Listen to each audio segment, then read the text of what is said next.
नमस्कार दोस्तों, इस समय हम जो है प्रयागराज के सोराव तहसील मेवालाल ग्राउंड में हैं। यहाँ पर योगी आदित्यनाथ जो आपके उत्तर प्रदेश के सीएम हैं वो आए हुए हैं। उधर उनका स्पीच चल रहा है। भारत माता की, भारत माता की, वंदे वंदे वंदे। इधर कुछ जो है शिक्षा मित्र के जो है लोग आए हुए हैं, जो यहाँ पे शिक्षा मित्र के अध्यक्ष भी हैं, जो कमेटी बनी हुई है और कुछ मांगे हैं उनकी मांगों को जानने का प्रयास करते हैं और उनसे बात करेंगे कि क्या मांगे हैं उनकी, क्या विशेषकर उस पर टिप्पणी क्या है, क्या चाहिए उनको। तो आइए चलिए बात करते हैं। हाँ सर, आपका शुभ नाम क्या है पहले बताइए। वसीम अहमद। वसीम अहमद सर, जिला अध्यक्ष उत्तर प्रदेश प्राथमिक शिक्षा मित्र संघ प्रयागराज। जी जी जी। तो ये बताइए सर, आपकी मांग क्या है? शिक्षा मित्र के बारे में बताया गया कि हमें विगत 23 वर्षों से हम लोग प्राथमिक विद्यालयों में पढ़ा रहे हैं। जी जी जी अध्यापक के समान समस्त कार्य हम लोग कर रहे हैं। जी जी जी। लेकिन मानदेय हम लोगों को अत्यंत अल्प दिया जा रहा है। मानदेय जो आपका जो स्टिपेंडी दिया जा रहा है, मतलब कि जो आपको खर्च के लिए दिया जा रहा है वो वेतन अत्यंत जो अल्प है बहुत कम दिया जा रहा है। जी, मात्र 10,000 रुपए 11 महीने तक। मात्र 11 महीने तक जो सैलरी दी जाएगी 10,000, एक प्राइवेट टीचर से भी लगभग कम। हमारे साथ जो सहायक अध्यापक नियुक्त हुए थे, आज वर्तमान में उनको लगभग 80,000 रुपए मिल रहा है। जी जी जी। और हमें 10,000 रुपए मिल रहा है। नहीं, हमारी उम्र लगभग शिक्षा मित्रों की 40 से 50 के बीच में पहुंच 40 से 50। यानी हमने अपने जीवन का स्वर्णिम समय बेसिक शिक्षा विभाग को सौंप दिया। पूरा समय आपने सौंप दिया। अब आपको लग रहा है कि अब हमारा जो है जीवन यापन आगे कैसे चलेगा? ये हम जबरदस्त समस्या हम शिक्षा मित्रों के सामने है कि आज हम अपने परिवार का भरण पोषण कैसे करें। बच्चे हमारे बड़े हो गए हैं, इनकी पढ़ाई लिखाई, शादी विवाह, बूढ़े माँ बाप की दवाई, तमाम जिम्मेदारियां हम लोगों के सर पर हैं और इस 10,000 में परिवार चलाना कठिन हो गया है। ऐसी स्थिति में अभी हम लोगों ने 2023 को संघर्ष काल घोषित करते हुए 12 जनवरी 2023 को लखनऊ के इको गार्डन में शिक्षा मित्र अधिकार रैली आयोजन करके माननीय मुख्यमंत्री जी को ज्ञापन दिए थे। 18 अक्टूबर को इको गार्डन में ही धरना प्रदर्शन करके मुख्यमंत्री जी को ज्ञापन सौंपे और उन्होंने एक कमेटी गठित की है कि जल्द ही आपकी समस्याओं के समाधान के लिए हम कमेटी गठित कर दे रहे हैं। तो आज हम लोग माननीय मुख्यमंत्री जी हमारे प्रयागराज में हैं। मैं अपने प्रयागराज के शिक्षा मित्र परिवार की तरफ से उनका स्वागत करते हुए अपनी पीड़ा वेदना रखने के लिए आया हूं और ज्ञापन के माध्यम से मैंने अपनी बात रखी है। जी, ज्ञापन में मैंने अपने शिक्षा मित्रों की समस्याओं को उजागर किया है। जैसे हमारे शिक्षा मित्र जनपद में तमाम शिक्षा मित्र साथी आज हमारे बीच में नहीं है। 22 साल उन्होंने बेसिक शिक्षा विभाग में गुजारा और बीच में उनका निधन हो गया। निधन होने के बाद आज उनको न तो 10 रुपए विभाग की तरफ से कोई सहायता मिली, न कोई उस परिवार के लिए सुख दुख लेने पहुंचा। इससे शिक्षा मित्र परिवार आहत है, दुखी है, भुखमरी के कगार पर है। जो शिक्षा मित्र 20 साल सेवा करे और आज उसका परिवार भुखमरी पर हो, ये बहुत ही दुख। जब ये शिक्षा मित्रों को इस तरीके से, मतलब कि जब इनकी सैलरी को कट किया गया, कम किया गया, उसके बाद 10,000 वेतन किया गया, तो उसमें कुछ शर्तें रखी गई। तो वो शर्तें क्या अभी भी लागू हैं कि जो है उसके अकॉर्डिंग कुछ लोगों को भर्ती कर लिया? जब माननीय सर्वोच्च न्यायालय से हम लोगों का समायोजन रद्द हुआ जी, उस समय हम लोगों को 40,000 मिल रहा था। 40,000 रुपये प्रतिमाह मिल रहा था। इन्होंने ये कहा कि 2 अवसर दिए जाएंगे जी।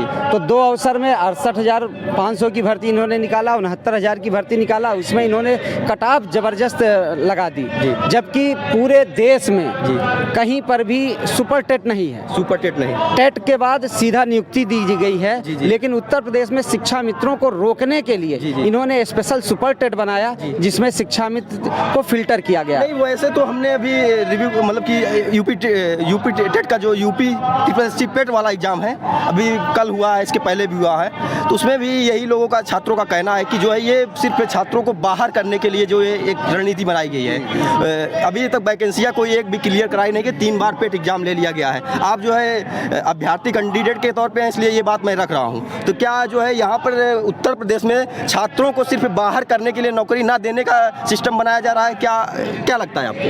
भाई, हम देखिए शिक्षक हैं, शिक्षा मित्र हैं, तो हम अपनी बात करते हैं। हमें रोकने के लिए इन्होंने कूट रचित ढंग से खूब रचना रची। 68,000 में इन्होंने 30-35 का किया, फिर 40-45 पर इन्होंने भर्ती किया और 69,000 भर्ती में इन्होंने कोई भी कट ऑफ नहीं रखा, बाद में उन्हें 60-65 पर ला के खड़ा कर दिया। ऐसी स्थिति में शिक्षा मित्रों को बाहर करने के लिए इन्होंने रचना रची, जबकि पूरे उत्तर प्रदेश में लगभग 50,000 शिक्षा मित्र टेट पास है। अगर इन्होंने एनसीटी की गाइडलाइन का पालन किया होता तो 50,000 शिक्षा मित्र अध्यापक बन गया होता और आज ये स्थिति न हो। अच्छा ये बताइए सर, जो आपके 50,000 शिक्षा मित्र भाई जो हैं बाहर किए गए, मतलब कि वो इसमें पढ़ा तो रहे हैं वही लोग, स्कूल चला रहे हैं वही लोग, और कॉलेज में पता लगता है कि बहुत सारे टीचरों की कमी भी है और भर्ती कराई नहीं जा रही है। क्या इनका भी ऐसे चलता रहेगा और लोगों की भर्ती नहीं होगी? इस पे क्या विचार है? अब सरकार को तो लाना चाहिए, भर्ती लाना चाहिए, लेकिन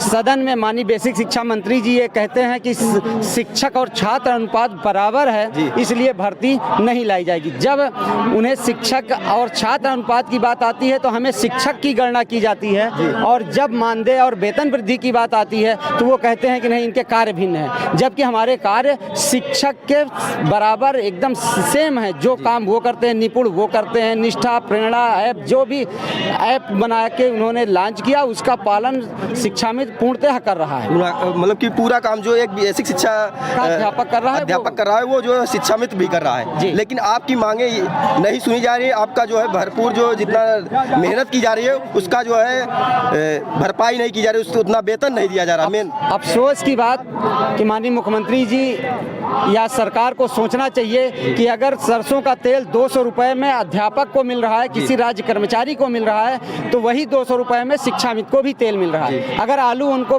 40 रुपए किलो मिल रही है तो शिक्षा मित्र को भी आलू 40 रुपए किलो मिल रही है। उनको तो हर 6 महीने पे एग्रीमेंट लगाकर महंगाई भत्ता देकर वेतन में वृद्धि की जा रही है। 2017 से लेकर आज तक 10,000 रुपए में 1 रुपए की वृद्धि नहीं की गई। ये सबसे ज़्यादा चिंता का विषय है। इस पर पूरे सरकार का ध्यान जाना चाहिए, माननीय मुख्यमंत्री जी का विशेष ध्यान जाना चाहिए कि महंगाई को देखते हुए शिक्षा में 10,000 में परिवार नहीं चला पा रहा है, इसलिए उनके मानदेय को बढ़ाते हुए शिक्षा मित्रों को नियमित किया जाए और नियमित करते हुए समान कार्य का समान वेतन दिया जाए। जिस तरीके से जो शिक्षक जिस सन में भर्ती हुए उस सन में जो शिक्षा मित्र नियुक्त हुआ है, जितना उनको मिल रहा है उतना इनको भी दिया जाए। पेमेंट मतलब कि बराबर का हक होना चाहिए। सर्वोच्च न्यायालय की एक गाइडलाइन भी है कि समान कार्य का समान वेतन दिया जाए। जब हम समय से समय तक प्रार्थना कराने से लेकर विद्यालय बंद होने तक विद्यालय में रहते हैं, समस्त कक्षाओं का संचालन हमारे द्वारा किया जा रहा है। यहाँ तक कि विद्यालय सम्मिलन होने के बाद हम कक्षा 6, 7, 8 का भी क्लास लेते हैं। तो इसलिए हमें समान कार्य का समान वेतन देते हुए नियमित किया जाए। अन्य प्रदेशों में नियमित किया जा चुका है। राजस्थान सरकार ने 18 साल पढ़ाने वाले को 51,600 रुपये दे रही है।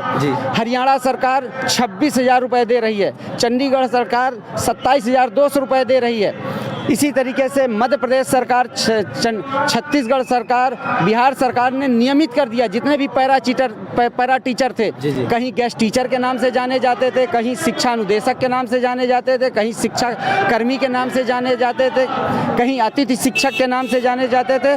तो समस्त पूरे प्रदेश में अन्य प्रदेशों में शिक्षा मित्रों की अच्छी स्थिति है और उत्तर प्रदेश में सबसे दयनीय स्थिति है। दुर्भाग्य है कि उत्तर प्रदेश देश का सबसे बड़ा प्रदेश होने के बाद और सबसे खराब स्थिति में जीने को विवश है। इसलिए मैं माननीय मुख्यमंत्री जी से निवेदन करने आया था अपने ज्ञापन के माध्यम से कि हमारी समस्याओं का समाधान अतिशीघ्र करें।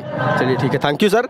दोस्तों, आप लोगों ने सर की बात को सुना। उन्होंने अपनी मांग को कितनी बखूबी निर्भरता के साथ रखा है और ये बताया है कि जो आपके शिक्षा मित्र टीचर हैं, जो आपके कॉलेजों में, आपके गाँव के कॉलेजों में पढ़ाने का काम करते हैं, उनको सिर्फ मात्र 10,000 रुपये वेतन दिया जाता है और साथ ही में उनसे पूरा भरपूर काम लिया